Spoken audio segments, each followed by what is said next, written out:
liver is also going to aid in bile production. Kupffer cells are going to take out our worn out blood cells, and then the bilirubin results in the breakdown of the hemoglobin in the red blood cell and is secreted into the bile. And that is also going to aid in our fat digestion and absorption. And our bile is continuously secreted by the liver and stored into the gallbladder. The liver also is going to store fat, iron, copper, and vitamins A, D, K, and B12. That is important. It's also going to break down alcohol, which, if you have cirrhosis, obviously you've gone too far and it's not working so great anymore. It's going to remove our drugs and other foreign substances, and it's going to convert excessive amino acids to fatty acids in urea. At a microscopic level, it's going to be, each hepatic globule is going to be a hexagonal shaped functional unit that is mostly made up of hepatocytes. And between the hepatocytes are going to be sinusoids, and they receive oxygen-rich blood from the hepatic artery and the nutrients from the intestine via the portal vein. The nutrients are going to diffuse through capillary walls into the liver cells, and you'll also find Kupffer cells there also to clean all of that out for us, the worn out cells. On the corner of each globule, you're going to have your portal triad, which is your portal vein, your hepatic artery, and your bile duct. And the bile is going to drain from the hepatocytes by bile ducts called caniculi that will turn and join to become larger ducts and become the right and the left bile ducts.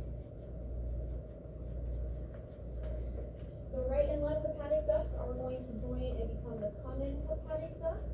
And then that will join with the cystic duct from the gallbladder, making our common bile duct. Once the common hepatic duct joins with the pancreatic duct, it will drain into the blood duct. And I do have some diagrams in the end, so we'll kind of be able to watch, like, well, not watch, but kind of visualize how all of that is connected and where all of those things come from again now. Here we have some liver function tests. These are like the ones whenever you go to your provider and they do a blood draw. These are kind of the things they're looking at and what the indications are for them.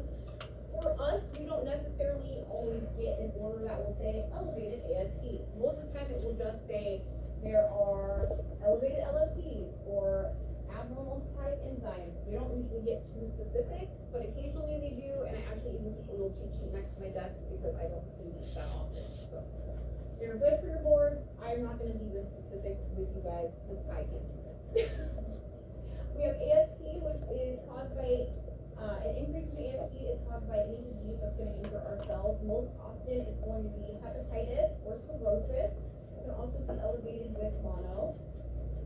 ALT is a little bit more specific than the AST, and it will be elevated in acute cirrhosis, METs or pancreatitis. Mild to moderate elevation is usually caused by obstructive jaundice, and a high elevation is usually toxic hepatitis or fatty liver hepatocellular disease. Elevated alk is a good indicator for hepatic obstruction, carcinoma, abscess, or cirrhosis. And the most important thing is if you see elevated direct bilirubin and elevated alk, there is an obstruction somewhere. You want to go see, figure out that bile duct and see if you can find it. Further in the liver function test, we have our unconjugated bilirubin, which we'll see an increase when our red blood cells are being destroyed as an anemia or from hematoma with trauma. Conjugated is going to be related to obstructive jaundice from stones or some type of cancer that is blocking. Our prothrombin time is part of our clotting mechanism, and that's what I was saying with our time for how long it's going to take for them to form a scab, or at least for the bleeding to slow down. It's going to be elevated in the presence of liver disease or damage, and cirrhosis and metastatic liver disease can also cause a prolonged bleeding time. Which is unfortunate because most of the people we see for ascites are usually either non-alcoholic cirrhosis or alcoholic cirrhosis. The INR is used in conjunction with the prothrombin time to determine if the patient is able to clot and if they are able to undergo their procedure. And then down here in the little notes when you guys download it, and we'll also go over this in the gallbladder when we do that next week. Conjugated is going to be metabolized by the liver. Unconjugated bilirubin has not yet been by the liver.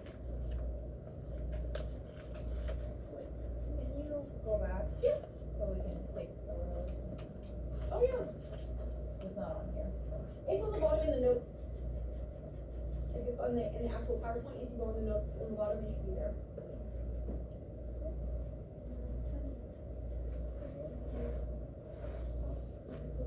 No, not everyone looks to use PowerPoint like after.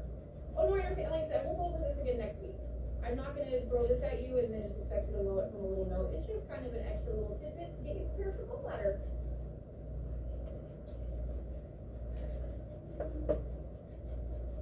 Currently have ultrasound and then white, so you can ignore that. And then for our albumin, low serum albumin is going to indicate a decreased protein synthesis in patients with HPV, which is hepatocellular damage. And a low albumin is expected to prolong PC and indicate a poor prognosis. Usually those patients are very yellow when you see them, a little bit fluid filled from edema, kind of a bad thing. So here is just a diagram to kind of show how everything is laid out on the back of the liver and where everything kind of connects. It also shows you where your ligaments are coming in. There's your falciform ligament and your Perry's ligament, and you have your coronary ligament, which I end up doing ultrasound. Alright. For our liver anatomy, we have the capsule, which is just our thin layer of connective tissue that covers our liver. Left lobe is everything left to the IVC and should measure about 10 centimeters when we measure it in sag.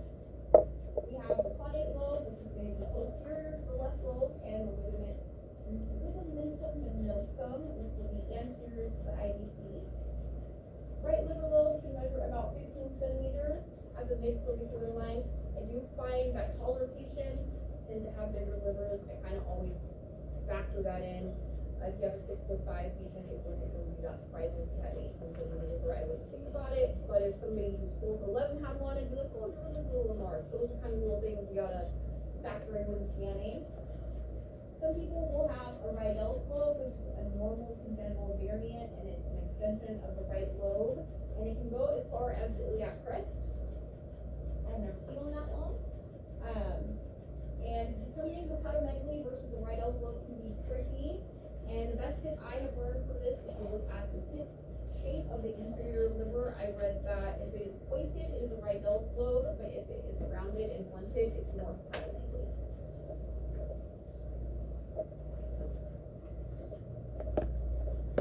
We also have the porta hepatis, which is where the hepatic artery and main portal vein enter the liver, but where the bile duct leaves the liver. And then there is the bare area, which is the only part of the liver that is just not covered and rests upon the diaphragm. Dome of the liver is going to be the most superior and lateral border of the liver that abuts the diaphragm. We have our main lobar fissure, which is the division of the right and left lobes, and will appear as just a hypertrophic line extending from the gallbladder to the portal vein. Here are just some more diagrams to kind of show what everything looks like. Here, this white line here is your diaphragm. In this one, we have the Mickey Mouse sign for our common bile duct, our hepatic artery, and then our portal vein in cross section. And then here we have that very thin line going from the gallbladder to the portal vein for our main lobar fissure. Any questions so far? Hit me. Could you go over the main lobar fissure one more time? I see it on the ultrasound picture. Do you have on the diagram? Is there a place you can point to it? Is it like one of the cylinders, like the ligament comparisons or around the ligament, or is it something? It's its own thing. I don't see it here, but I will look and see if I can find a picture for you. So the falciform is like on the anterior, and then the main lobar fissure is kind of on the underside. Mm-hmm. I mean, I feel like it's the same Kind of appearance, yeah. Yeah. So that makes sense, and I think like with your falciform, that's going to be more left lobe, whereas the left will be with right gallbladder.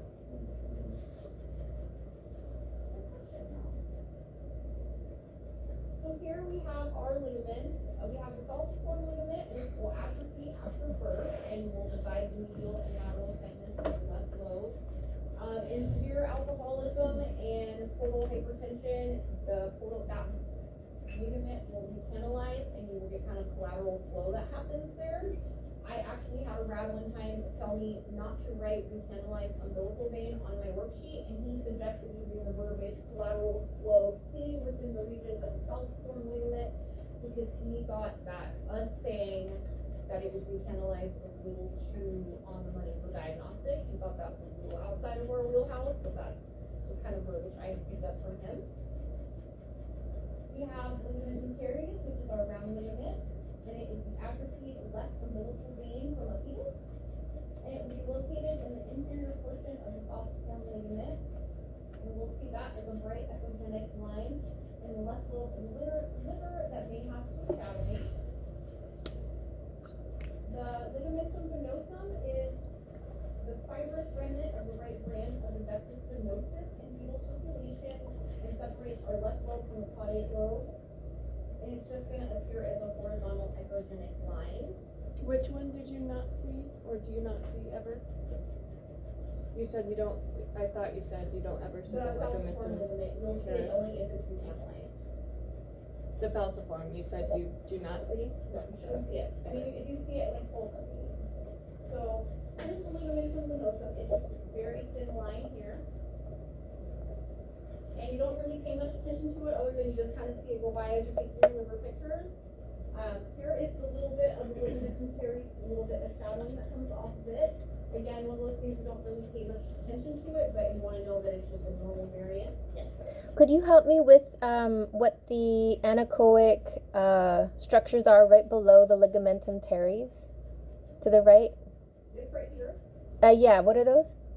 Without saying why, it's hard to say. I would assume that it's probably a portal vein based on the echogenic wall. Okay.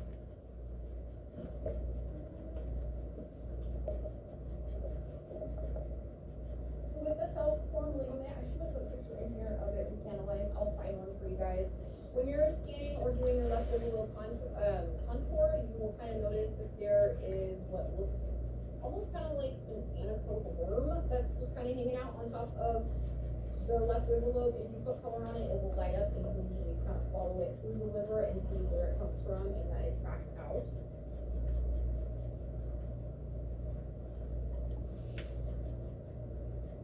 Here is just another diagram for your ligaments and kind of where they're positioned at.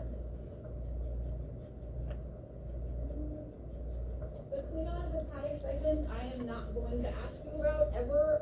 They don't ask us about them, but it is important to know for your boards, and also occasionally if you're following up a CT, they do use those segments. So that's kind of what that is helpful for. It's just a classification system that divides the liver into 8 independent units, and it allows them to go in and resect part of the liver and without damaging other parts. The middle hepatic vein is going to lay in the main lobar fissure and will divide the liver into right and left. The right hepatic vein is in the right intersegmental fissure and will divide the right lobe into anterior and posterior. And the portal is where the portal vein will bifurcate and become the horizontal line that divides the liver into superior and inferior. This is just kind of showing how they number the liver segments. I'll be honest, I cannot follow this. I never made sense of it as a student because you think it would just be 1, 2, 3, but it is not.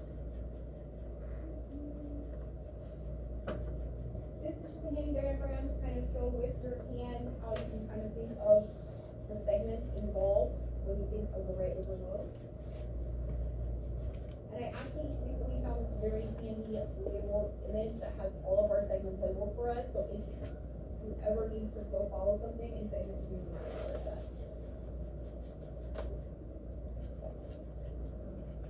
Could you explain what structures do you see? So here is our left liver lobe with our ligamentum venosum. This is also left liver lobe, I'm guessing in transverse based on the fact that the IVC is a cross section. You have your portal vein here. These are your hepatic veins as they go into the liver. More hepatic veins here with our left liver lobe and our portal vein. Hepatic veins, portal vein in cross section, right kidney, right liver lobe inferior.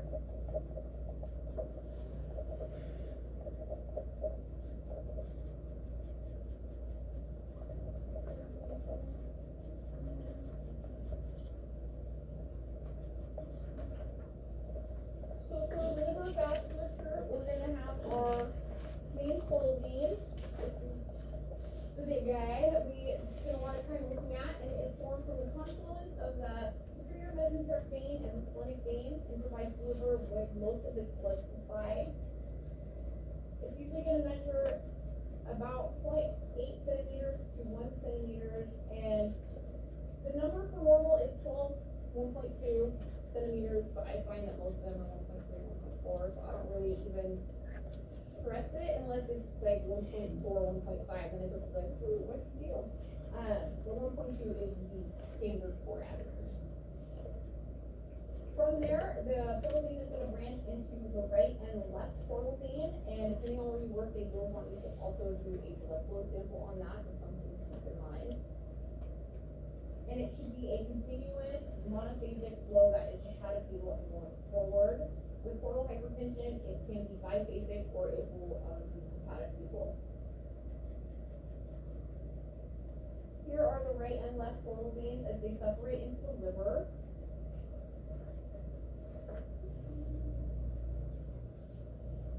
And the liver is the only organ that is going to receive most of its blood from a vein.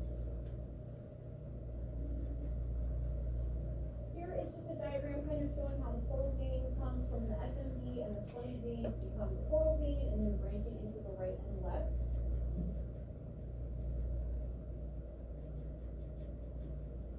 For our hepatic arteries and veins, we have the arteries that are going to provide the other third of our blood supply, which is oxygen-rich blood to our liver, and it should be a low-resistive waveform. The veins are going to carry blood back to the heart from the IVC, and we have our right and middle and left again. The right lobe of the liver is going to be divided into anterior and posterior by the right hepatic vein. And it's going to also be divided from the left lobe by the middle hepatic vein, and then the left lobe is divided into medial and lateral by the left hepatic vein.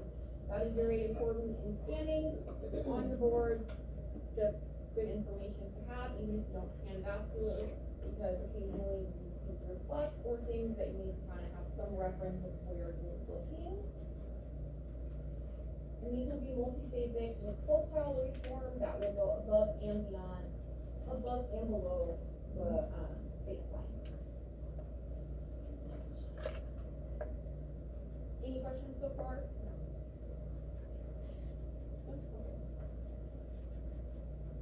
Here we have our hepatic artery, and we have it in cross section. In this picture here, this is our portal vein. The hepatic artery is this little circle here, and then this would be our common bile duct. And this is the most common way that we will see the hepatic artery in scanning in general, because when we do our CT measurement. I have a question on the last slide about the hepatic veins. The middle hepatic vein, does that carry blood to the heart, from the heart? Yes.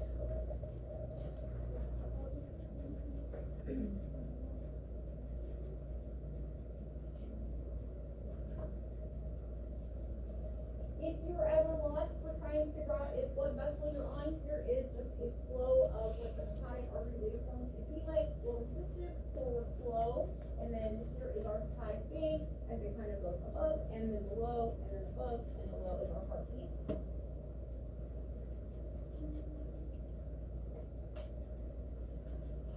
Here we are just going to have the spaces that are kind of around the liver and what kind of divides them. And our right subphrenic space, that is just going to be the area between the diaphragm and our liver. We have the left space, which is also going to be between the diaphragm and the left lobe of the liver, but also the spleen. And in some cases, patients will have abnormal left lobe lobes, and they will touch the spleen, or while you're imaging the spleen, you will start to see the left lobe lobe kind of begin, and it can confuse you, because you'll be like, what the heck is that? When in doubt, roll them back to their back and just slide over, and if you get it back on the left lobe, you know it's nothing like crazy hanging out. We have Morrison's pouch, which is the space between the liver and the right kidney, and this is the most common space where ascites begins, or you'll see trace fluid if a woman has cyst burst, or if there's mild ascites. That's usually the first place that fluid collects. I'm not exactly sure why right there, but that's where it goes. We have our greater sac, which is in the peritoneum, but outside of the lesser sac, and then our lesser sac is just formed by the greater and lesser omentum. I'm not going to ask about those. I don't deal with the omentum at all.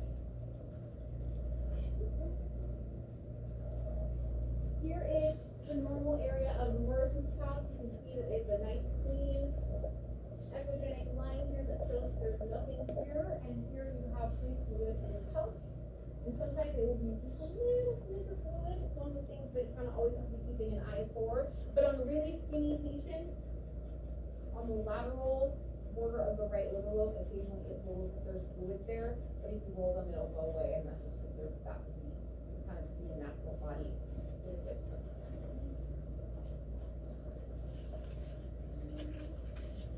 So the main reasons people come for an abdominal ultrasound is because they're gonna have generalized abdominal pain, flank pain, or some type of pain that's gonna radiate into the back. That's because they have jaundice, abnormal liver enzymes, hepatitis, which they will come every 6 months depending on how severe their case is, just to make sure that there aren't any masses or cancer beginning. Any palpable abnormalities, an enlarged liver. It's common to follow up abnormal findings seen on other imaging, like you might get an order because somebody had a CT chest and they saw like the tip of something on like a kidney and the order whole abdomen to follow up on it. Trauma or any type of pre and post-op transplant evaluation or bariatric surgery, those patients will also come in to have a evaluation. Patients should be NPO for 6 to 8 hours. They can take a small amount of water to medication. No smoking and or gum chewing is preferred, but I don't think patients know that because they will literally walk in and stand in your face and they're like, cool. You're going to use the 9 or the 15 for your liver capsule. I don't know if Jay has gone over those with you guys yet, but it's just 2 quick pictures with the linear probe where you just make sure that the capsule is smooth and not nodular, and if there isn't any fluid hanging out in there, I can show you guys how to do that.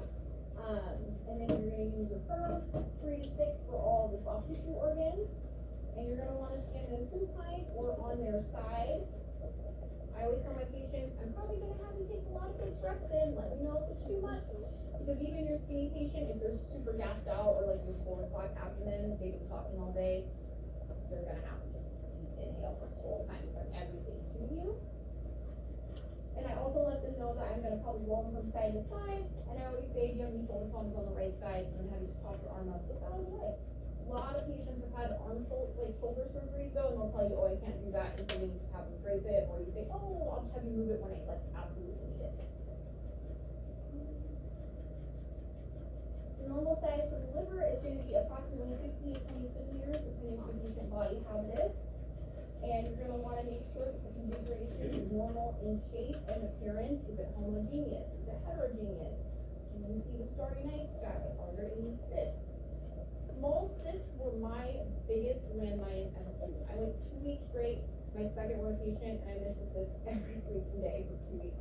Because they look like the vessels, they hang out to porta hepatis, and as you're just going through, you just think they're vessels, so definitely make sure you're sweeping and looking for anything to kind of like pop in and out and not scratch, because the vessel will be able to follow it, whereas the cyst will just pop in and then go as you sweep through.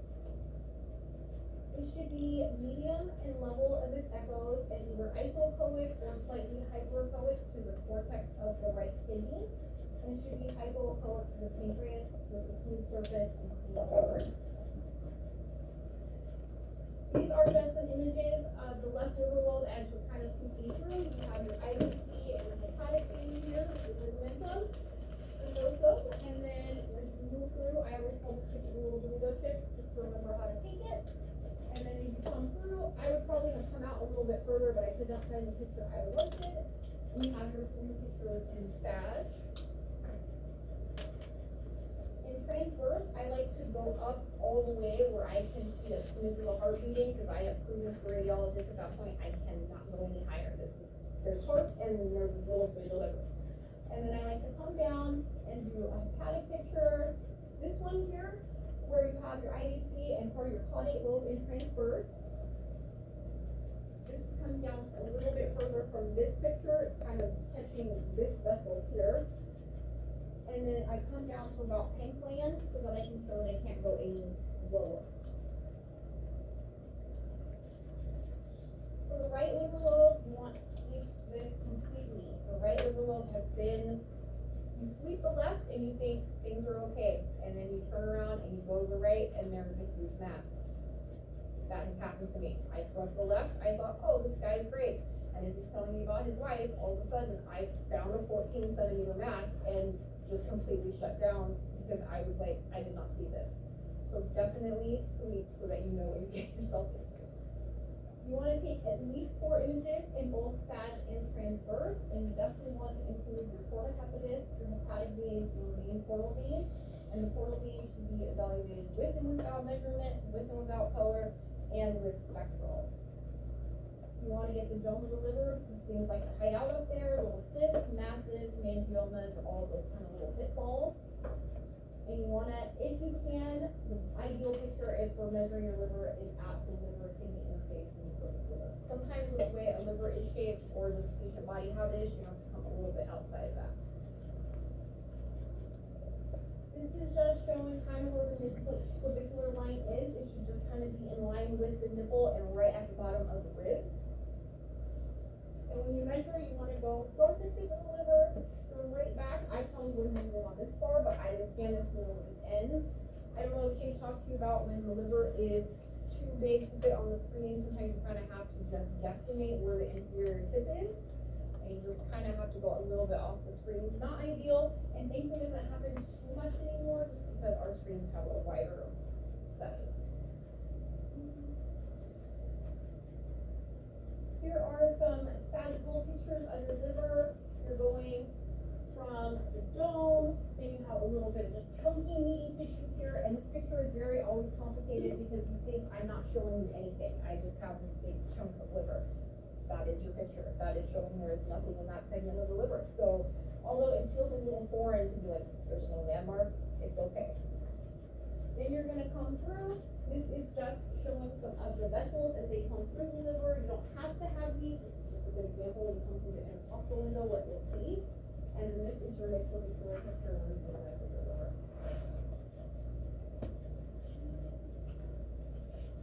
Here in transverse, same thing. I like to go up as high as I can and really make the dome of the right liver lobe. You won't see the heart in these, but I like to just kind of scoop and have like a little smidge of tissue. And then I come down to the hepatic veins. And I will take this picture with and without color at this point. Some people do it when they do their left liver lobe. Then I like to go from my hepatic veins to the portal vein, and then I can do my color at the end of it because I've already seen a really good window just while scanning the liver of where that portal vein is going to pop right in at.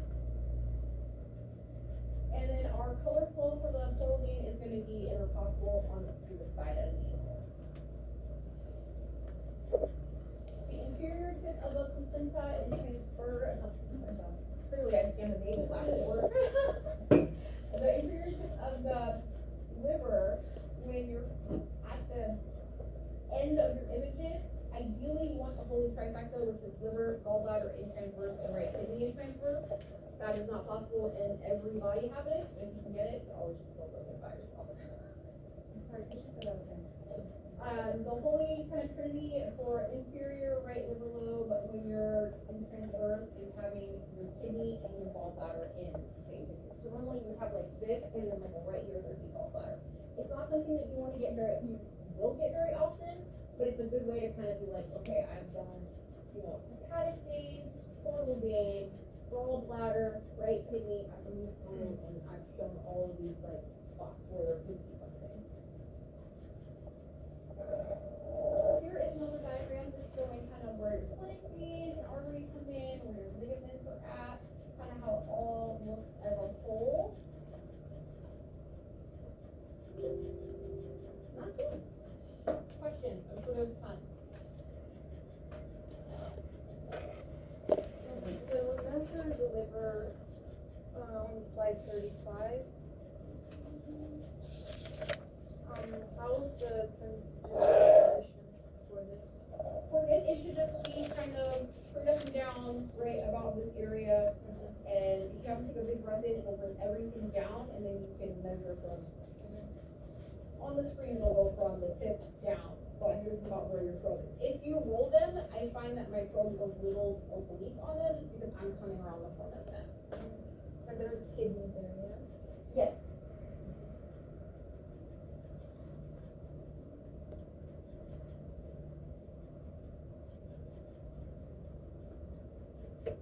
lot of stress. Liver. What can I help with? Hit me. Yeah, I don't know what I don't know. Yep, that's fair. I think I felt like that after every lecture today, we're right on track. For the labs you get, are you supposed to know like the ranges of everything, or are they giving you like this was off? Ideally, I think they do want us to know the range, but I don't ever, like, they don't even give me values. They will just say elevated alkalos or, you know, elevated liver enzymes. And I see that, and at this point, I'm just like, fatty liver. But don't fall into that, because I swear, every time I think, oh, I'm gonna go bang this out really quick, nope, I'm in there for an hour, I'm stress sweating, I'm like, what is happening? So just, all right, let's go see why your labs are elevated. How much time do they generally give you with a patient to do this kind of a exam? For an abdomen complete where I work at TRA, I have 45 minutes, and that would include worksheet. Okay, I'm usually done in about 30. okay. My longest exam took me an hour and a half, and it was 200 pictures. Every single organ this man had just a slew of problems, and like our protocol is any pathology you see, you should measure 3 largest, so then it's like 3 kidney stones, 3 liver cysts, 3 kidney cysts on each kidney, then there's something in the spleen, and I'm just like, I want out of this room right now. Dang. Were you like super late for the rest? Yeah, I was just, thankfully my next patient had fallen off, but when I came out, my coworker was like, did you just like hang out with that patient for an hour? I'm like, no, I wish. Is kidney blood flow in your abdomen protocol, or it's separate? It is separate. Like, we do a color picture, but we don't do any spectral waveform stuff. That's kind of the vascular text area. I wouldn't know anything about that at all. Just general information. Mm-hmm. Got it. I'm thinking that the whole spectral waveform thing is going to be taught to us at some point. I hope so, yes. We've come across a couple times, I think, yesterday, and what day is today anyway? I feel like the last couple lectures that nobody's really explained what we're talking about. Oh, that's fair. Shay usually kind of is the one who goes over that stuff, I think, just because she handles physics and then also scan lab. I will say, as a general tech, the only really spectral waveform I have up here that I need every day is just chloramine. Okay. If I see a mass or something and it has blood flow, I will put spectral on it, just so that the radiologist can see, yes, this is true flow. Is it high resistance? Is it low resistance? You know, and I will take it in several different spots just to make sure that the flow isn't, you know, there isn't an artery and a vein and then, you know, some collateral that's looking crazy. But I don't look at it and be like, that's going to the, you know, I don't. It's kind of unfair because you guys have to learn all of this stuff and then you get to the real world and you're like, We also today was our first day of physics, so I'm sure we'll learn that soon. really just the first day of physics? Yep. Ooh, okay. I would offer to help, but trust me, I have passed my SPI and I don't know how.